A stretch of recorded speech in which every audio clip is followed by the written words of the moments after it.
Okay, so I'm in the midst of watching or listening to Sam Harris's latest podcast, Possible Minds, based on a book that explores different perspectives on AI. Um, so I guess the one interview that struck me more than the others was basically Alison Gopnik's interview with Sam Harris, and in it they kind of started out by explaining a bit about where Alison Gopnik is coming from, and she basically looks at AI from the perspective of exploring children's minds and the way the developmental psychology, basically. And I found that extremely interesting. From an antinatalist perspective, I think to begin with, it really does show a bit of a commodification of human beings. And it struck me not so much that, I think Alison Gopnik is trying some sort of like, eugenic experiments on children or anything like that. I do not believe that. And I don't find that at this level at this point in civilization that we're using kids in that way for the purposes of AI. I do not think we're doing that. Um, I really don't.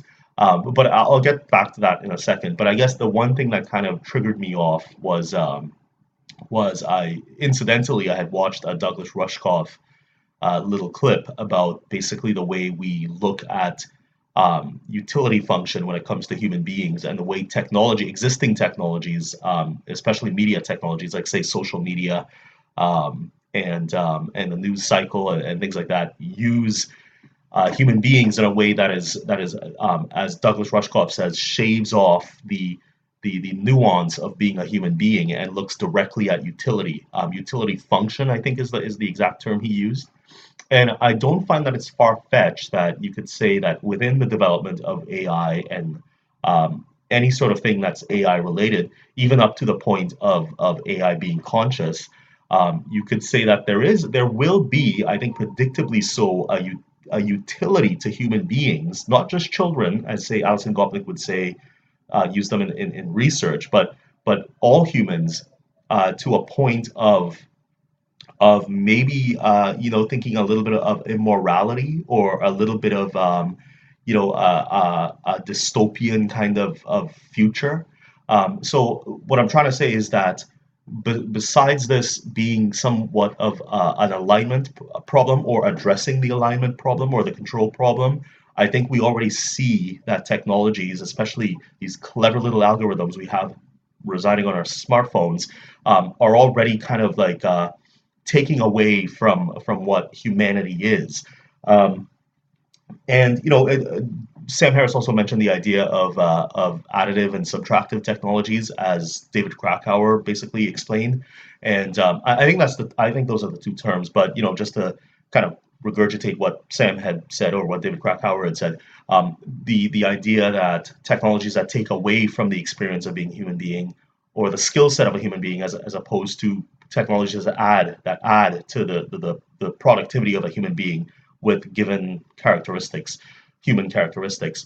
So these things already exist, and I feel it's an argument that's already begun. Now, I think that consciousness in AI is far away from us. It's going to be far into the future, and I don't think we're going to have to be too worried about the consciousness in AI right now. But I'm saying it's going to be a problem we run up against when we start dealing with systems that are not only showing signs of what might be consciousness or passing the Turing test. We're also going to have to be worried about these systems that in the way that we integrate them in pecuniary systems, in economic systems, in social infrastructure systems, in infrastructure systems.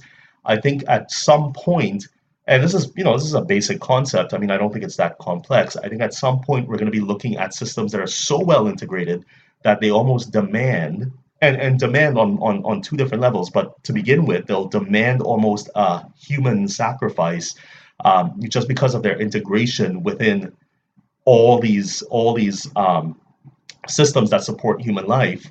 But we'll also have to, on a second level, we'll have to deal with them in the sense that what kind of moral obligation do we owe these systems if they show real signs of consciousness? I mean, Alison Gopnik was talking about the violent way. I don't think she said violent, but the haphazard way that kids explore the world in order to learn. And I mean, if we're basing AI systems on the way kids learn and having them explore the world in this careless, haphazard way, um, what kind of mistakes are we going to have to expect?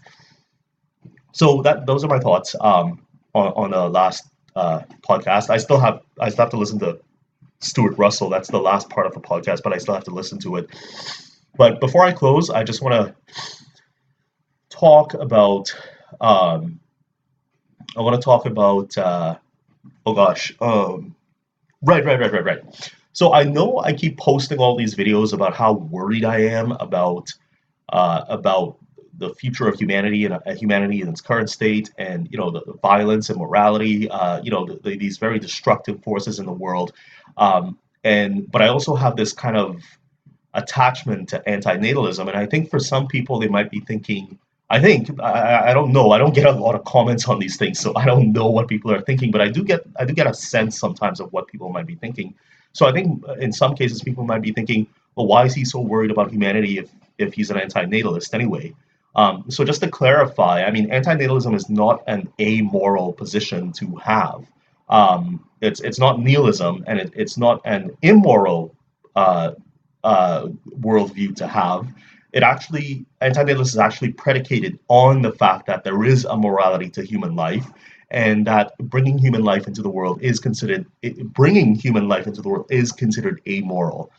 So I don't want to get into the whole antinatalist thing again, but essentially when I'm talking about the future of humanity and current systems and the way they may subtract or add to the human experience, much like say me supporting Douglas Rushkoff in some of his optimist views when it comes to technology, et cetera, et cetera.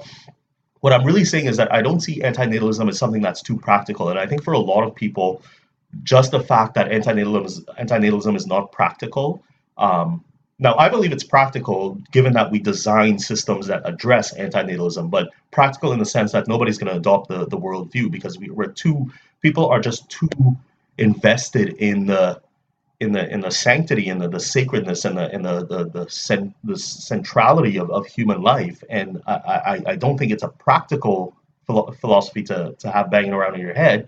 And I honestly can't foresee the world adopting antinatalism as anything. Like antinatalism might ooze into different factors of human life, like say birth control, abortion, family planning, things like that. But adoption, issues like that. But I don't see it as a world, something that's going to be very hegemonic. So that's all I want to say.